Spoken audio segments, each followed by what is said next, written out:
Hey everybody, what's going on? Welcome back or welcome to Filmmakers Lab Podcast, where we educate you about the film industry and inspire you to follow your dreams. I am your host, Lena-Colleen, and today I have a guest that is an award-winning filmmaker. Excuse me. She's an awesome actress. She's a director, producer, writer, you name it. She's all of that. Amanda Rosario Glass. Hello, how you guys doing out there? Thank you for coming and gracing my set. Oh, come on, man. I've been waiting to get on this. Oh, wow. That's so cool. That is so cool. And thank you for hanging out with us here at Ebon Vision Studios. Yeah. So the best thing about Filmmakers Lab Podcast is I get to bring people that I work with on film to sit and chat about the shop and, you know, everything that we've done on set and all this good stuff and get into your backstory as well. So I love this platform for that reason. And in the process, we can educate people about the industry and hopefully inspire some people to, you know, follow their dreams. Exactly. So how you been, Amanda? I'm doing well. Yeah. How are you, Lena? I'm great. This week was a really good week for me. First question, where are you from? I should know that, but I don't. Well, I mean, I don't think anybody really knows where I'm from. But so I'm originally from South Carolina. Okay. That's the short version. Okay. The basic. I got you. But the longer version is so I lived in Somerton for the first 5 years of my life with my grandparents. And then I lived with my mother and my father between Columbia and Sumter for the remainder of like my 17 years living with them. Nice. Yeah. Okay. How did you get here? I came here for college. I actually went to DeVry. Oh, so you went to college. Yes. I went to DeVry. Actually met my husband there. I know people are like, ew, DeVry, whatever. I was just getting a degree from my mama because I really didn't feel like going to, you know, I was like, here, yours. And since they was like, yeah, you can finish up in 3 years, I was like, perfect. Because I wasn't feeling college at all. So I just wanted a program I could get through so I could do what I wanted to do. Got you. So, yeah. And what did you want to do? When I originally graduated, I didn't really know what I wanted to do. So I was in corporate America. I worked for a company called, they're no longer around, but it was called Install Products USA at the time, and they installed roofing. And then they got bought out by Home Depot, so we were in the Install Products division where they did roofing, sidings, windows. You know, if you had Home Depot do your windows, siding, or roof, I was probably one of the people that you talked to on the phone when you fussed and cussed about your roof. Or whatever it was. That was Amanda you were talking to. Yeah. Oh, and I also had to collect payments. So I was also that person like, hello, I'm calling to speak to you about your account. We need such and such payment. That's where your sweet disposition comes from. Oh, yeah. Customer service. I will hand it to Home Depot. At that time, they prided themselves on customer service. And they really taught us how to actually de-escalate a conversation. Nice. On the phone with the customer. Yeah. So it was basically you give the customer 60 to 90 seconds to get it all out. And then you reiterate what it is that they told you and how you can fix it, if you can fix it. Got you. So, yeah. And I'm sure that helped you in filming. Oh, it does. I use that training all the time. That's dope. Yeah. You don't think about that. However, when I call customer service, I'll be like, y'all customer service is whack as like y'all ain't had no time of training. Dang. Anyway, so that's that. How did you get into the film industry? Oh, wow. So, give you a short version first. I got into film based off of my husband's advice. Oh, wow. So I started off my career in entertainment as a whole, as a model. So first as a child model, because that's, you know, my mom, and putting me in pageants and stuff like that. So that started that. That kind of started young. Yeah. But then as I grew up, came here, I did a couple of photo shoots when I first got to Atlanta because, like, people would be like, hey, are you a model? Can I shoot you? And I was like, yeah, sure, okay.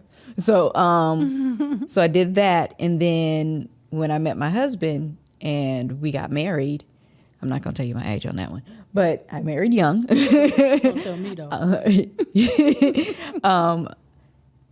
He was like, because I told him, he said, what do you want to do in modeling? I was like, I want to be on covers of magazines and stuff like that. I don't want to just, because I did a spread. It was like a 2-page spread for, I think it was called Men. Yeah, I think it was, oh God, I can't remember the name of the magazine. Okay. I'll probably post it later so y'all see it on TBT. But that's Throwback Fridays for y'all, people that are probably a little bit older than myself. Just saying. For people like me. Yeah. No, you're in my tea back tea. No, you're in my age bracket, so I don't know. We're gonna find out. Oh no. So I did a spread for a magazine. Yeah. It was a 2-page spread, but I wanted to be on the cover. And my husband was like, he went to the grocery store and he saw like the people that were actually on the cover of magazines. Even like at that time, Jennifer Lopez, who was shorter than I am, did Vogue. And he was like, all the people that I see on the cover of magazines are actresses. And I was like, And then I started to pay attention. I was like, oh, wait a second, he's right. He was like, so maybe you might want to do acting. I was like, oh God, no. He was like, what happened? So.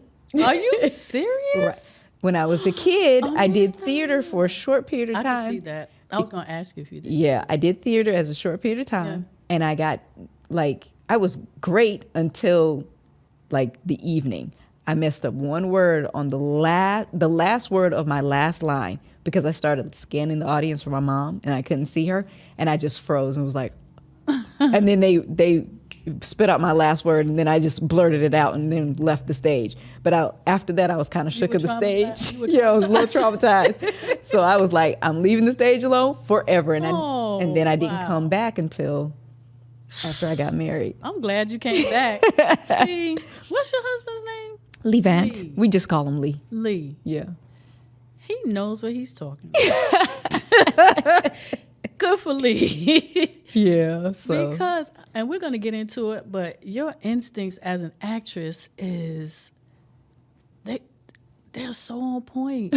And I'm gonna give you an example, and you're gonna be like, okay, she picked up on that. Yes, well, I'm a script supervisor too, but yes, she's our scriptie, by the way, for the shirt that she's wearing. And I am honoring the award-winning film by wearing the shirt today. Yes, thank you, Lena. You're welcome. But yeah, your instincts are really good, and I'm gonna give an example. But go ahead, finish what you were saying. So, you said you wanted to be on the cover, and he said you should be an actor. So, yeah. So you actually took that advice. Yeah, I took his advice because I've learned in my marriage for 17 years, it'll be 17 on August 27th, that listening to my husband is actually beneficial for my life. There are many times I haven't listened, and trust me, it did not work out well. And I was like, you know what?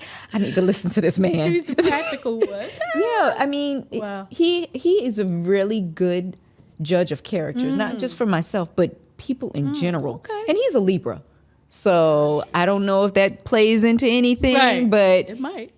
Yeah, he's been spot on. Oh my gosh, like they got some crazy insight. I don't know about all Libras, but my Libra. I know some that are not on that level. Only only one or two, because most Libras that are in my life, they have that crazy insight as well. So, and I'm surrounded by Libras. That. Yeah, I'm surrounded by Libras and Cancers, a few Tauruses, not many, but a couple of Saggies, but couple of Saggies. Sprinkled in a little Virgos, I got you. So, and not to forget the Capricorns, because they will come after me. Capricorns are cool, though. Yeah, they are cool. I love Capricorns. Yeah, my mama and my brother and my son are all Capricorns. Oh, wow. Mm-hmm. Okay. Yeah, so like I said, they will come after me. And the best Pisces of all time are my sister Daisy and my cusp sister Yentl. So, yeah. You just went through the whole I mean, I got them all. Every last one of them in my life. I hear you. So your husband suggested that you go into acting. Mm-hmm. You had no experience except for the theater. Yeah, except for child theater. Theater. So how did you get started? Like, what did you do? Like, I started going to classes here in Atlanta. Oh, you did? Yeah. Great. So I went to Premier Acting Network. Pam Fam, hey. Shout out. Yep, Dwayne Boyd, what's up? Yeah. So I went to a couple of his classes. I also went to Alliance Theater. They have a program there. And then Margie Haber, who would come here sometimes from LA.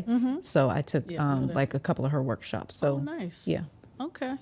Do you still study? All the time. But most of my studying now is like I'll, periodically go back to PanFam, but I haven't since the pandemic. Like I haven't taken any classes since we kind of locked down and all that stuff.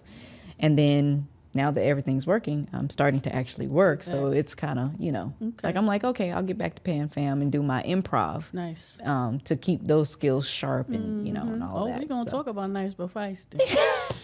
Yeah, they're gonna make a comeback. We're gonna do like once a month because that the schedule I was previously doing was a little hectic and kids are back in school, so I can only commit to once a month. I got you. Yeah. I got you. And we'll talk about Nice but Feisty. It's a political parody satire that she does on Instagram.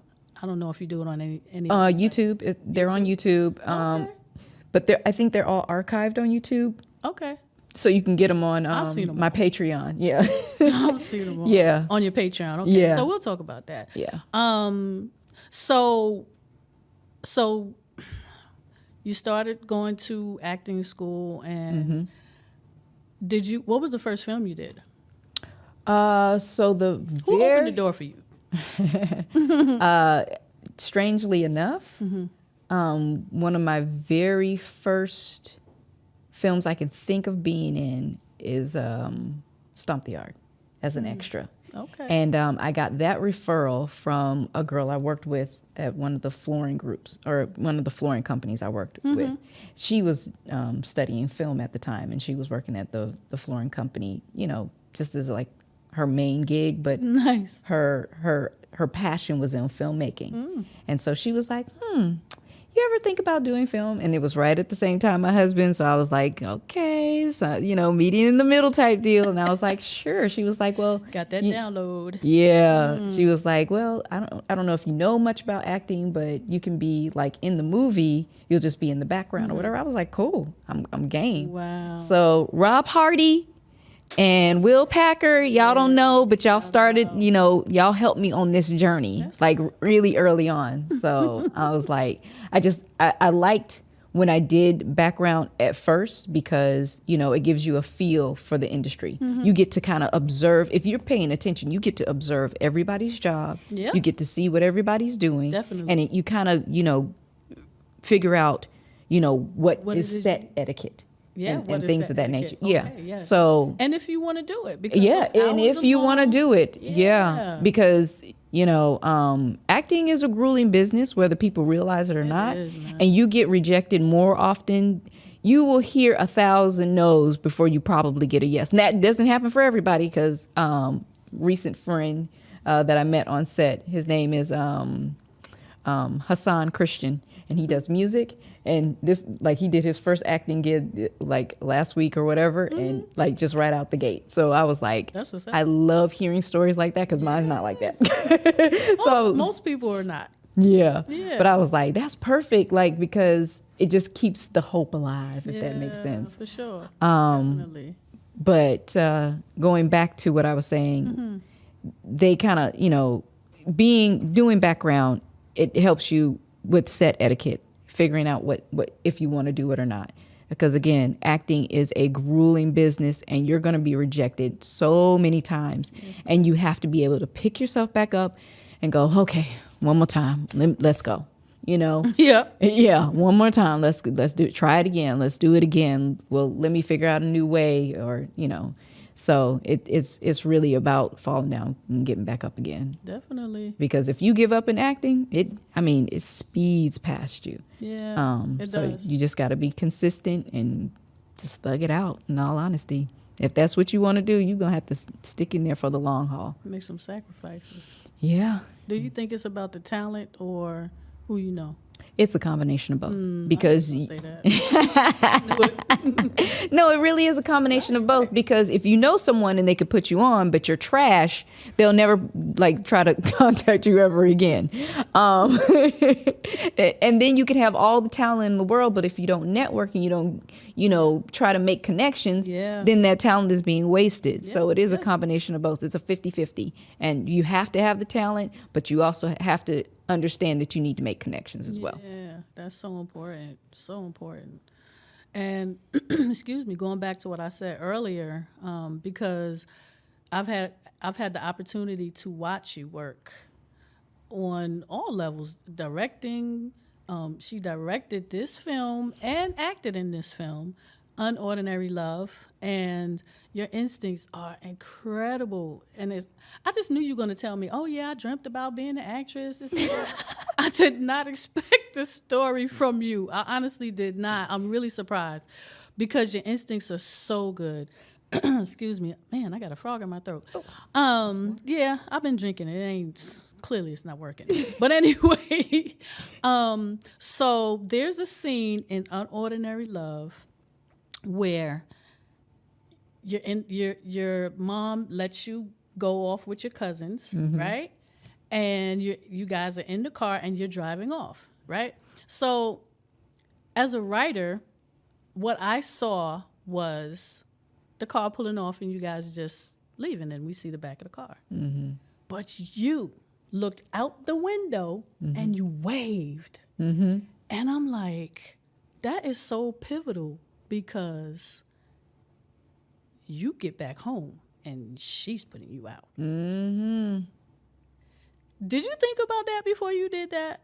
No. Or was that just instinct? No, when I'm in the acting. Because I don't think that was in the script. No, it wasn't in the script. Right. Yeah. Originally, when we wrote it, it was supposed to be from the window, she turns around and smiles, basically, and gives a little wave. But doing it outside the window was, one that was, directing to make sure we got a better shot, right? Yes. And it just helped with the scene. But while in the moment, as an actress, that's another part of the brain. I'm just like so happy that she's letting me go somewhere, that she finally trusts me to do something different. Yeah. And so you just, you're in it. Yeah. And that's, I think, one part about acting is that you have to be in that moment. Yeah, you do. And a lot of the things that happen in acting are very spontaneous. And we're just trying to, as a director, we're trying to capture that moment, that spark. And so when you don't let actors play, you get stiff and kind of canned performances. But when you let actors just kind of just be in that moment, they give you so much. And for me, and when I direct an actor, I say, like, even with Tina, she's, her and Deontay had a kissing scene. She came to me and was like, so how do you want me to kiss him? I said, that's your scene partner. Y'all go work that out in the back room, and I'll film whatever you give me. If I have a note, I'll let you know. And it was good, but go play. Yeah. And then she was like, really? And I was like, yeah, definitely. Go do it. She jumped on him. She went all the way with that. But I was just like, if I tell you what to do, you're not going to do what naturally comes to you. But I hired you to do what naturally comes to you. No doubt. So. And that's why the film was so good. Yeah. Like, really. How hard was it? Because I was there, but I was doing my little thing too. How hard was it for you to direct and act? Well, one, I trusted my co-director with the scenes, because we divvied up the scenes. Like, you do this one, I do this one, you do this one, I do this one. Curtis Palmer Brown? Yes. Karma, what's up, shouty? I'm not shouting him out. Which reminds me, we got to get back in that writing studio, bro. All right, anyway. Oh, my God. I wish you would have did that, because now you're going to be like, oh. She called me out. Yes, I'm calling you out, Karma. But so one, I trusted him, and two, when I'm in the scene and I'm acting, I just do what is the character itself, which is why I kind of like playback sometimes. Oh yeah, definitely. Not to necessarily critique my performance, but to make sure we have the shot. Because you just want to make sure that you have enough in your shot to make it work for the storyline. Definitely. But as far as acting and directing, I think every actor should try to direct at least once. Do a short, do like a little skit or something. Why so you that answering my question before I ask? Sorry, my bad. No, go ahead. Keep going. No, keep going. Because see, but you know what though? That's that instinct. But keep going. No. Finish. Because so when you're in front of the camera all the time, you're not sure what they're getting, so you're looking for validation. This is true. But when you're on the other side of the camera, you realize it's not about you. It's about the story. Definitely. It's about the relationships that your character has to the other characters in the story. Right. So as an actor, you stop worrying so much about what you're doing and making sure that you're either reacting to what's being told to you or you're giving something for your scene partner. Sure. And it just, it takes you out of, did I do it right? Did I do it? As actors, we have to get out of the, did I do it right? Because that's going to mess up your performances. The best actors, even shout out to Raven Drummer. She's a casting director here in Atlanta. But she says the best auditions that she ever gets are actors that don't give a flying flip about the instructions, what you're supposed to do on the script. And she's like, those are the best ones. And those are the type of people she's like, hey, y'all got to hire this person. Because they get the story and they're just giving you life. No doubt. Because as an actor, you're giving of your life force to this thing we call film and television. Definitely. And so if you're feeling kind of dead inside, it's going to come out on camera. It's going to come out in the way your eyes don't sparkle, or and sometimes that's when you get the redirect, like, let me get this instead. Because usually, and it depends on the director too. Usually, if you gave the performance that they wanted, they're not going to give you notes. They're going to move on to the next scene. Right. If they don't get what it is that they want in that moment, they may do another take or two or give you and it's not to say that what you did was bad. It's just whatever that they wanted for that particular scene wasn't quite there yet. So, But you use the playback. just to make sure we got the shot. Okay. Yeah. But in directing your own self, how does that work? Like, I mean, I know- is it even a thought, or you just doing what you do? So, one, if I have to direct myself, I know what it is that I want to end with. What's going to get the end Okay. result for me? I got you. So whether it's tears, whether it's a certain emotion, what I need that particular emotion for that particular scene. Yeah. Then, as the actor, you work within the frame of the scene. What is your scene partner giving you? What are they not giving you? Right. Does that make you angry? Because Right, sometimes that right, helps right. Yeah. if you have to invoke an emotion. Definitely.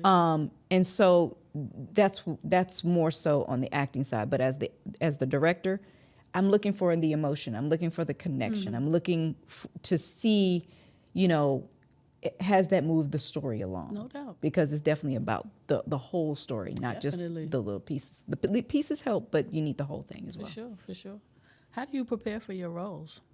One, there's several ways. So, of course, I read over the script. I'll read the entire thing first before I go in on my lines, because I want to know what the entire story is about. Definitely. Then secondly, I'll go in on my lines, read, record myself reading them so I can hear it. Oh, you write do? them, yeah, write them down. Okay. Look at Write that. them down and then I'll practice them while I'm doing like stuff around the house or whatever the case may be. Some other times, depending on what I've read and I have a good grasp of the story, what I'll do is I'll sit on it. So I won't go into that process of writing and listening right away. I'll sit on it and figure out, do I go with the first emotion? Is there something under it? Gotcha. What is it that this character, what are they afraid of? What do they not want other people to see? Because there are three faces that you're going to show on camera, and the fourth face nobody ever sees. So that you keep with you at all times. Gotcha. But is there somebody watching you? Are you by yourself? Do you feel that somebody's watching you? Nice. And we all act, or in our real lives, we all predicate on that. Yeah, we do. We all, because we all feel like God's watching us. Yeah. And sometimes when we're in our full emotion, not all of us. I mean, no shade to anybody that doesn't believe in God. Okay. Yeah. But we all feel like we have a higher power that's looking at us. And sometimes when we get out of control, that's when we don't care whoever is watching us. So are we in that mode? Are we trying to maintain our control? Are we, fearful that somebody will probably see who we really are, the scared person that we really are, or the insecure person that we are, or, what if they think, all of those things. Ooh, sorry. No, you good. All of those things play a part in developing that character. Yeah. So I work on character first because that's what invokes those words to come out. Because you can memorize the words all day long, but if there's no emotion behind it, True. Right. You're just saying words. But you're helping me as a writer. Just listening to the things that you're saying is helping me as a writer. You know what I'm saying? To keep those things in mind when I am writing. I don't usually write for a specific person, but just keeping that human element in there is, you just taught me something, girl. Yeah. When I'm writing, it really does feel like characters are saying it. Man, doesn't it? So it's like... So what I'll do is, if the characters are not talking to me that day, then I'm not writing that. And yes, I've forced writing. So where I'm just like, okay, I'm just going to write the scene and then go back. And I've done that plenty of times. Yeah. But it always helps when you have the characters Talking right to there with you. Yeah, And they're like, ooh, I would say this, or ooh. And then I get feedback. Because I'm not a guy, so I don't know what guys say. So I will go to my husband or call Curtis, like, what do dudes say? Like when they're like excited and want to do this and that and third. And then my husband's like, we don't talk that much. Like, make that like a 4-word sentence. And I'm like, y'all are really like, dang. Like, now your scene is this big. You're right. 1/8 of a page. Right. But then you can play around with it with other things. Yeah, like how you and that's also the thing that helps me with directing is because I can visually see what I want in the scene. Like if there's a cup that's going to be pivotal next time, I want to make sure when we pan the room, we go to the cup and then to the character. Yeah. So you know that character is going to get that cup. It's something important, whatever the case may be. So that all helps in my writing too. So that's cool that you segued into that, because now I want to talk to you about writing. What software do you use? Final Draft. You do. See, that's the Hollywood standard. Yes. But I use it because it's the most reliable. Yeah, I like Final Draft because the formatting is already there, and I don't have to go in. You don't and have to format. think. You can just type. Yep. Right? Yep. Yeah, I thought it was. And they've added so many more features. Like if you don't have the updated one, get the updated one. I think we're at what, 13, 12, 13, somewhere 12, in there. I think. Oh, 13? I think so. I'm behind. I think they just updated it again. I'm on 12. I'll check. But yeah, Yeah. I think I have 12 too. Okay. Yeah. Man, I didn't turn my phone off. It better not ring. So you talked about knowing your characters as an actress, but we need to know our characters as writers as well. Yes. Do you outline first? Since working with Curtis, yes. Thank you. I appreciate that. Oh, I that's outline now. Yeah. Because the way I started writing was doing like short stories, and then there was a book. It's a fiction book. I'm going to finish it up this year and hopefully launch it for my Nice. birthday next year. Okay. But that's how I started off writing. You got to come back. No, you got to come back. We Okay. talk about the book. Yeah. Even though it's this film, still. Yeah. Yeah, I need you to come back.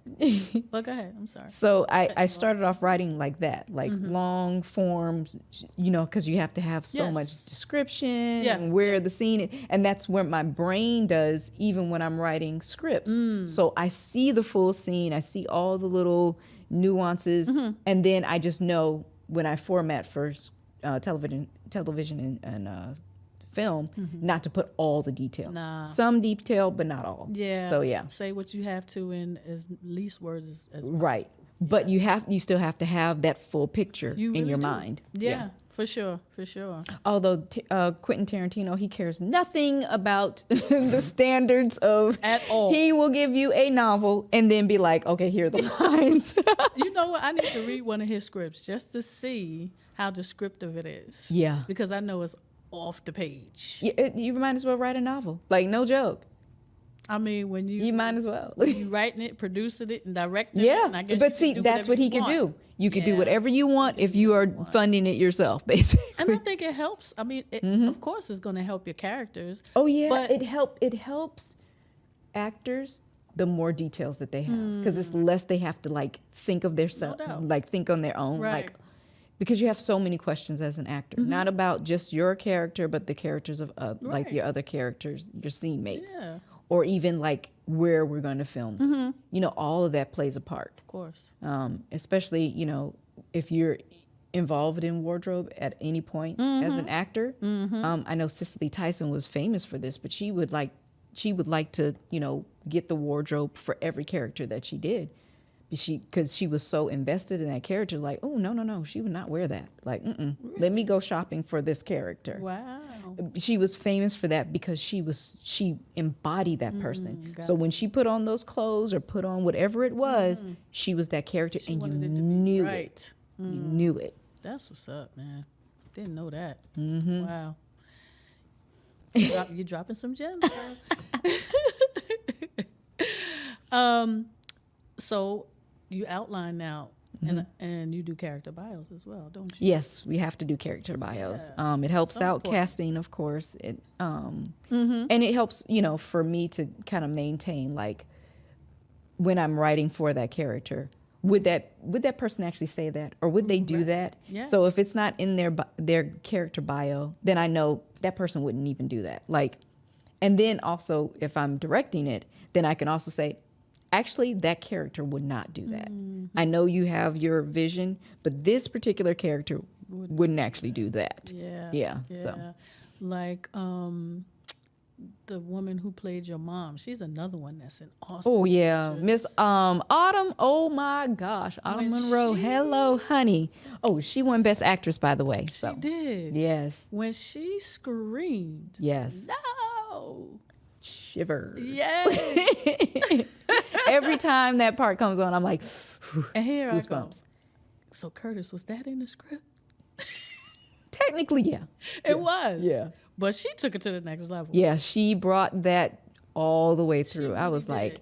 I pictured it, but I didn't know it was going to be like that, and that. it was better Yeah. than what man, she threw that yes. bottle on the floor, and I was like, uh-oh. right, It's coming. I didn't know it was going to come like that. right. But that's why character bios is so important, because I'm sure with her, it was, you know, she drinks heavy. So Yep. how do you know how that person's going to respond if you don't know that they drink heavy? Yeah. You know what I mean? So Exactly. character bios, y'all, for real. Yeah. It will help you with writer's block and everything. Excuse me. Do you have a writing routine? I know you have a typically, family, so- yeah. So typically, I write when I can, because I do have other responsibilities. Yeah. You know, one of the things I tell my children, and I'll tell anybody, do the most important things in your life first. So for me, I wanted a family. That was my ultimate goal. Like, I wanted my own family. So I worked on that first. Then I started working on other things after, you know, that's why I'm, you know, doing film and television and all that stuff now. Whereas people will be like, oh, why didn't you do this when you were younger? Well, you know, I wanted my family. So I did family first. Right. And now, you know, because honestly, I'm gonna be honest with you people, I am grateful and I pray for more work like now, but I want to be like Betty White. Like, anytime you think of a grandma, call me. That's how far I'm looking in ahead, is so that, you know, when my kids are grown and they are gone and they have left me and they have their own families, I have something to do. So keep that in mind for like 40 years in the future. I'm just saying, like, call me anytime you need a grandma, a mama role, I'm a so young mama bad. role. I'm just saying. Let's put that out in the ether now. Okay. So those are your acting goals. What are your writing goals? So my particular writing goal right now is to finish the book. Get it launched for March 31st of next year, because that is my birthday, March 31st. It's going to be here before you. Yes. Oh, that's your birthday. Okay, now I got to remember that. Hint, hint. Right. So that is my immediate goal right now, along with finishing up this next feature that me and Curtis are writing. Yeah. It's called, I'm gonna drop it. It's called Love from Beyond. Nice. So yeah, it's a world twisting type of deal, and I'm pretty sure you guys have no idea what that's going to be until after you like get the snippets or see the trailer or whatever, because if it's anything like Unordinary Love, you're not gonna know. yeah. So we're in the middle of that right now. Okay. So that's my other immediate writing goal. And then of course just, keep myself, busy with, writing short stories, because I'll write little skits and stuff, like one paragraph that I'm going to probably shoot, a year from now or maybe next week or whatever. So just, keeping those ideas on paper, it really helps. For sure. Definitely. So I want to switch gears here.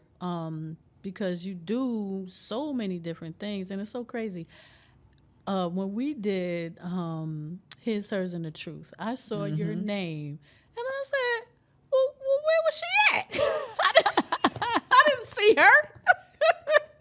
And I think you were Errol's assistant. Yeah, I was assistant Errol. Okay. Like, this girl does everything. What is going on? I said, that says Amanda Rosario Glass. I know that person. Yeah, so I tend to like to help other filmmakers, and at that time I was learning more about filmmaking as a whole. Yeah. So I was actually interning for Errol because I wanted to learn more about filmmaking in general. Nice. And that was before we did Unordinary Love and all of that. Shout out to Errol Sadler. Yeah, buddy. Yeah, man, he opens up the doors he's opened the doors up for a lot of people. That's dope though. I wanted to ask you about producing though, and just a couple of quick questions. What do you feel is the best and worst part of producing? Finding funds is the worst part. Of course. But putting together a team that works well together and that knows the goal and helps to finish the project, that's the best thing. Yeah. Your team is the best. It can make or break you. And when you bring on the right people that know how to do their job, that are secure in what they do, they're not particularly, I don't want to say not looking for validation, but they're just sure, like, this is my job, I got it. I love working with people like that. No ego. Because I don't have to like check behind people, and I don't have to like ask, did you do it? I don't have to do that. When you bring on the right people, they already know, and then here you go, I'm done. I love that. I so much love that.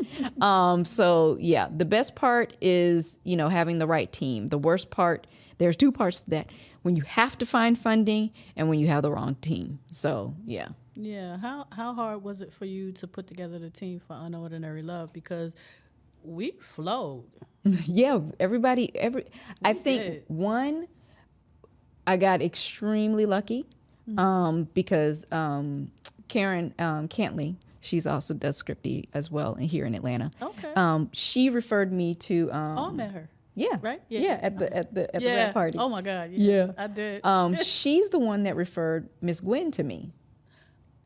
And Miss Gwen is awesome. Man, and I like, she's so close to me that if you mess with Miss Gwen and you do something bad, I don't think I won't want to work with you, honey. Like, I'm just saying, like, that woman is awesome. She knows her stuff.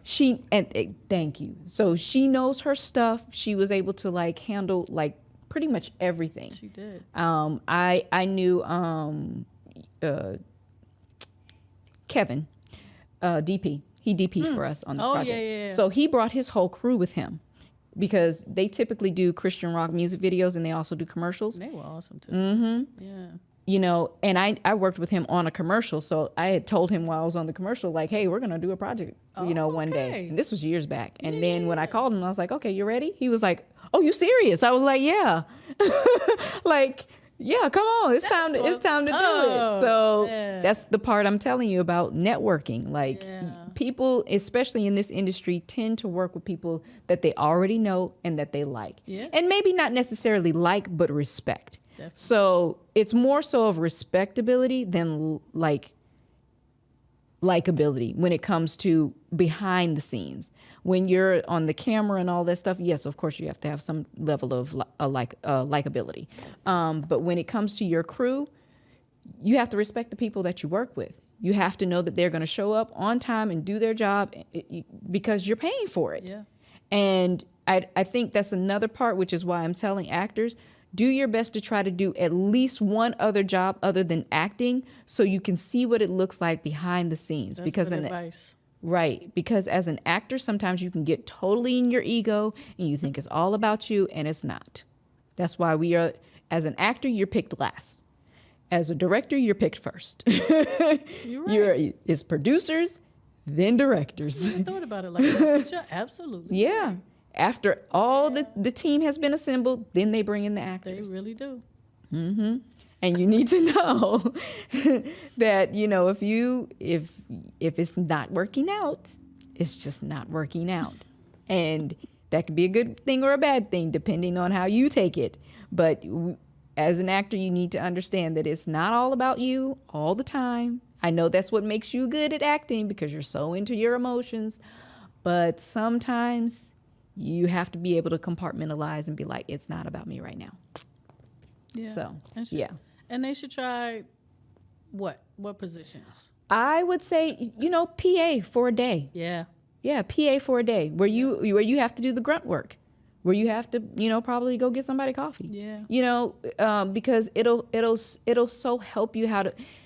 Acting is a service.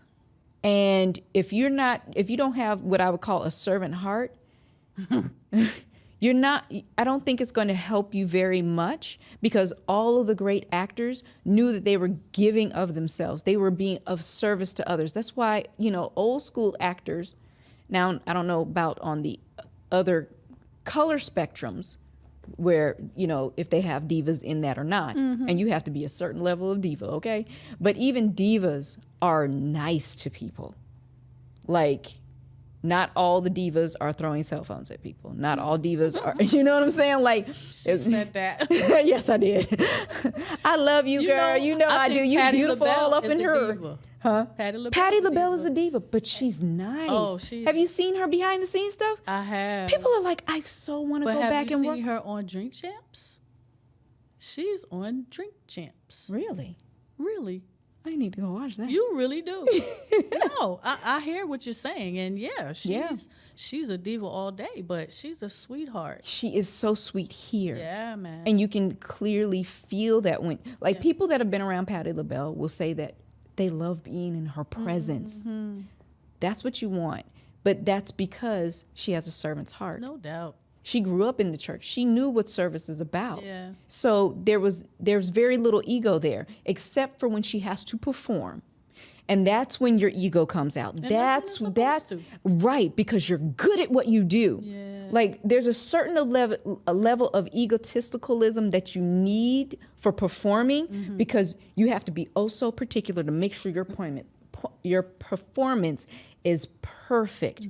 And that comes with knowing your stuff. No doubt. So that's one part. The other part is, once you're done performing, you need to be able to put that away, tuck it back here, and be a person. Because as much as you want to be a diva, if people don't like to be around you, eventually you're going to stop getting calls. And that's for anybody. I don't care. Like, people have to want to be around you. For sure. Yeah. Definitely. Okay, so I'm gonna get in your business a little bit. Oh Lord. Just a little. Here we go. Just a little bit. I mean, not specific questions, but because I know that you do so much, how do you balance family and film? For me, family comes first. So with that in mind, if something conflicts and it's my family versus film, I'm going to pick my family. Gotcha. That's worked out well. So, it's worked out for me. Because typically what will end up happening is the opportunities that are definitely for me, they're just there. Right. For the ones that aren't, when it comes to the scrutiny between family or that project, somehow, some way, the conflict shows me that I wasn't actually supposed to be a part of that project. So it's never failed where if it's been a conflict, and of course, like I said, I do pick family first because they will be there. They are my legacy. Like I love the film and the television that I do. I love all the things that I produce. But at the end of the day, if technology goes away, if if everything goes dark, my genome is still here. Like that's how we know like our great-great-grandparents existed, is because we're here. Their works are not here anymore. Maybe, you've seen the pyramids.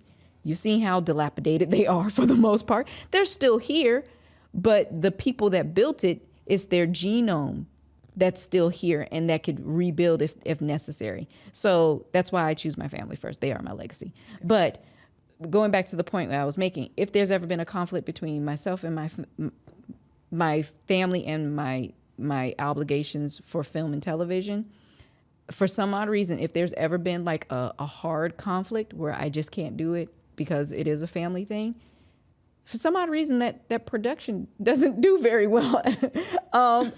I don't know what that is. I'm just saying. It's just been like, whatever happened to that? Oh, okay, never mind. You weren't on it. Obviously, I was not supposed to be a part of that. Right. Because either I'll hear things afterwards where, things went horribly wrong, or, it went well, but it just didn't turn out the way they wanted. Whatever the case may be, it's just, it's always worked out to my betterment. So I'm kind of going to keep that. So it's just that alignment. Yeah. And the thing is, my family is not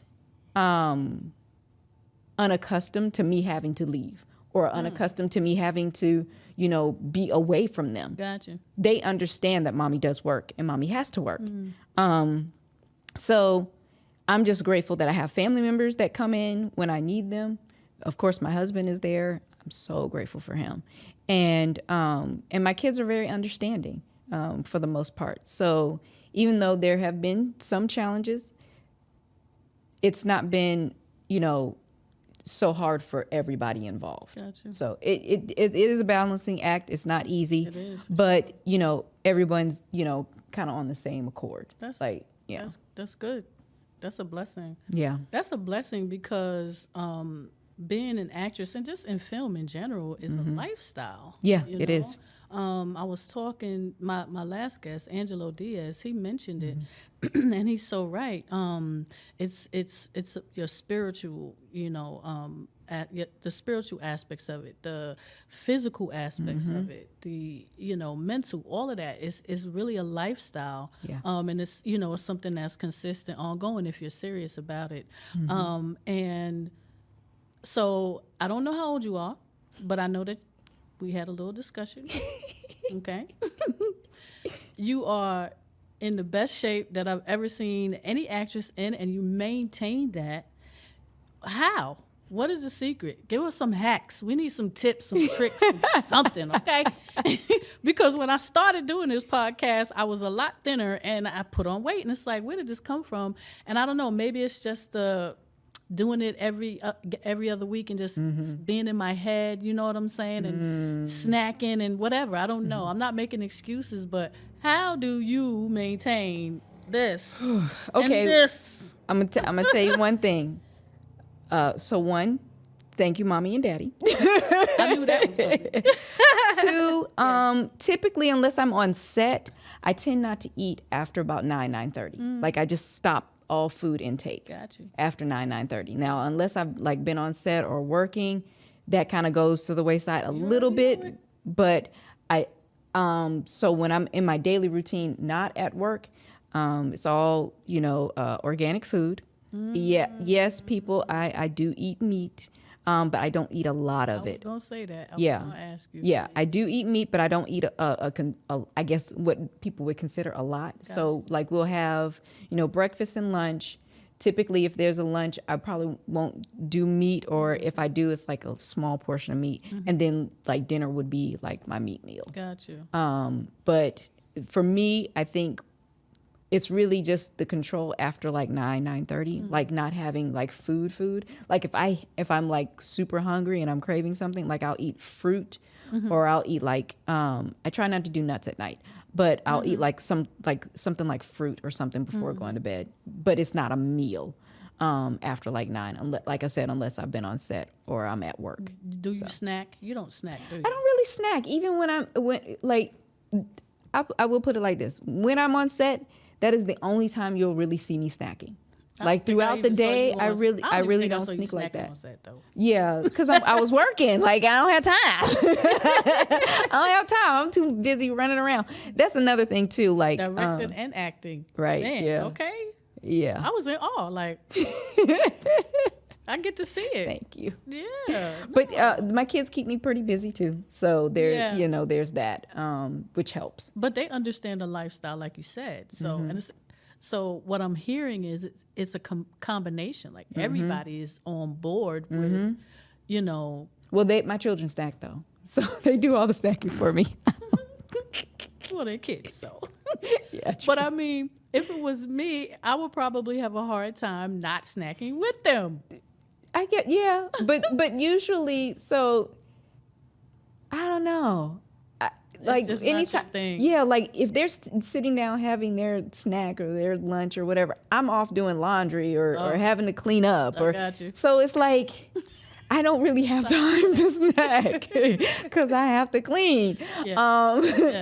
So it's like I don't, when I do snack, it's most of the time it's on set. Yeah, but you gave us some good tips. I mean, you do organic. You don't eat after 9:30. Yeah, and you don't eat a lot of meat. And I know people ask you that. I was going to ask you if you ate meat. Yeah, I do. But I mean, I tried vegan and I tried vegetarian. Oh my God, I'm sorry. Because I know Gray's going to kill me after this, but bruh, I can't do it, bruh. I tried it too, and no. It's not in me. My bad, bruh.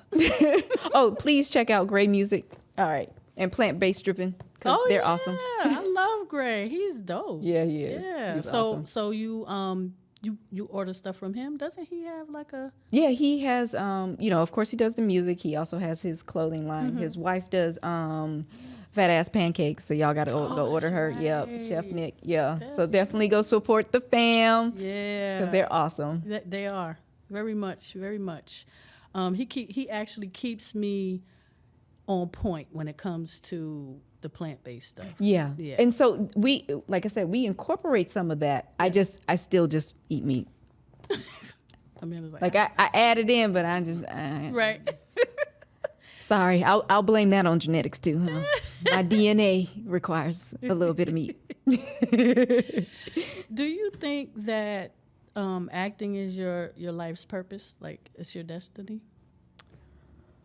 I think being of service to other people around me is my main, service. The way I express that is through acting, modeling, directing, producing, writing. But anybody I've ever worked with, I'm like, hey, call me if you need help. Because I'm just a helper. So that to me is my life's purpose. But I express it in different ways. Yeah. I'm sorry to cut you. No, you're fine. And doing this independent thing, a lot of us do need help. Yeah, exactly. I'm there. Which is why I'm like, hey, you need some help. Go ahead. Because I promise you I will call you if I need some help too.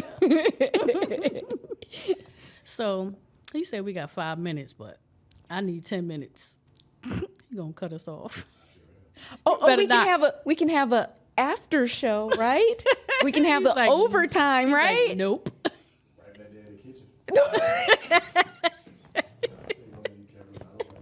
Whatever. Anyway, Ordinary Love has won so many awards. Yeah. This is not a question. I'm just putting it out there. Ordinary Love is an awesome love story that is exactly what it is, unordinary. And when are people going to be able to watch it? So it is still in some because we actually got accepted to another film festival this past weekend. Yes. So as soon as we're done with the film festival circuit, which I think should end this December or like January, then we're gonna look for avenues to actually get it distributed. And so we'll keep abreast, because we do have Unordinary Love movie.com, so you can subscribe there, and when we got news, we'll send it out. Oh, you do? That's dope. Okay, I gotta get on that. And then follow I think it's Unordinary Love movie on IG, right? Yep. Yeah. Yep, So yeah, we try is. to keep it consistent. What was the best part of making that? Finishing Right. Finishing I was was the gonna best say, part that of was the making best. Unordinary Love, because we had all this great footage and putting it together, and then we had the music. Like, Yeah. just that was the best part. Like when you finally finish and take your cake out of the oven, which is your film, and then like when people watching it, that's like you eating it. It was wonderful. Yeah. Seeing people's reactions and how they liked the movie and loved the movie. I cried when I first saw it. I did, because I knew that it was good. I knew that we did great work. But when I saw it, I stood there like, and the tears just came. And Curtis was looking at me like, really? And I'm like, you cried when you first saw it. You just didn't tell me. Well, he saw so many versions before we got to that final one. He so, did, yeah. right. And I saw Yeah. the final one. So, but it was just so good. I mean, Yeah. y'all got to see it. When you get a chance, you got to see it. Yeah, definitely go to unordinarylovemovie.com, sign up for the newsletter there, and then as news comes out, we'll definitely make sure everyone that is signed up on that newsletter will get to know any releases or any of that type of news and information. Yeah, we had a dope rap party too. Yeah, it was pretty cool. Yeah, man. Your girl Gwen. I love you, Miss Jackson. Love you, Gwen. What else did I want to ask you? Oh, Nice but Feisty. Oh, yeah. When are they coming back? So Nice but I'm gonna say Feisty. they. Yeah, Nice but Feisty will probably be back. I want to say possibly the week of Thanksgiving. So or the week before. So it'll be like back into that season, and then we'll continue month to month on that. Because that's really where I can commit to. So, because school is back in, and yeah, You have to commit to something, because I was looking forward to. Yeah, and I'm gonna be transparent here, real quick, like 2 minutes. So Tasha and Mandy said something that made IG very upset and mad, so they like literally deleted the whole page. And so we are, dipping our toes back in, to doing the show again. But yeah, They did that. Yeah, they did. They just took all the videos. Thank goodness I have backups. So anyway, which is why you can go to Patreon and watch all the previous episodes, get caught up. Because when we come back, we would definitely have a new trailer. We won't have we won't have the separate trailers all the time. We're gonna kind of do that, You gonna mashup keep that thing. music? Yes, the music will Love stay. it. I mean, the intro music will still be the same. I love it. But yeah. So Okay. yeah, definitely. Nice. Yeah. Nice. So nice. they're a little controversial, I guess. They're a lot controversial. But in a jesting way, because here's my thing. I'm apolitical. For real. I'm not even joking. Like, if you were to class me in any kind of voter, I'm an independent voter. I vote my interests to the best of my ability, but I really don't think that either party has my interest at heart. So, I operate off of that. Amen. So there you go. I did all that. What you got going on right now? Whew. That's your So book. yes, we got the book. We got Love from Beyond. I'm putting it out there so that we can get it done. You know who I'm talking to. So You said his name one time too many already. yes.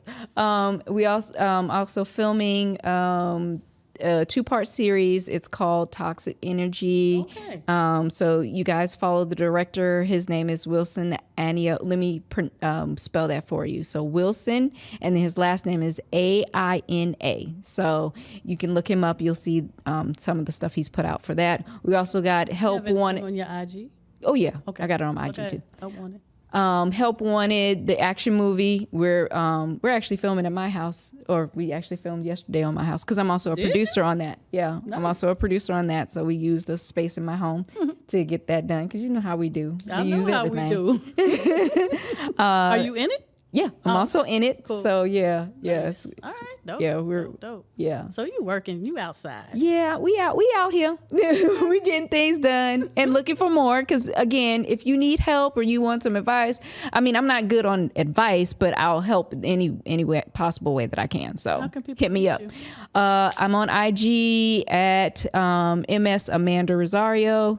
I'm also on Twitter, but I'm really not on Twitter, but I am on Twitter. If you get what I'm saying, like I got a handle there. It's at Amanda Rosario, but I don't really check that sucker. So if you really need to contact me, it's best to do IG.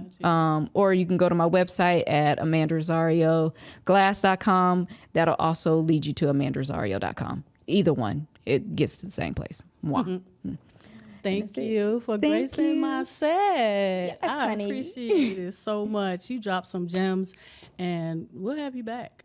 Yeah. Yeah, because we got to talk about this book, and we And got to talk about the movie. Feisty. Yeah. Yeah, and the movies too when they come Yeah, out. definitely. And Oh, shout out to Lena-Colleen. Thank you so much, brother. Appreciate you. And Smoot Films. Yeah. I appreciate it, girl. Thank you. Love you. So, thank you, everybody, for tuning in to Filmmakers Lab. We are on Wednesdays on YouTube, only on Ebon Vision, content created for and by kings and queens. That's a wrap.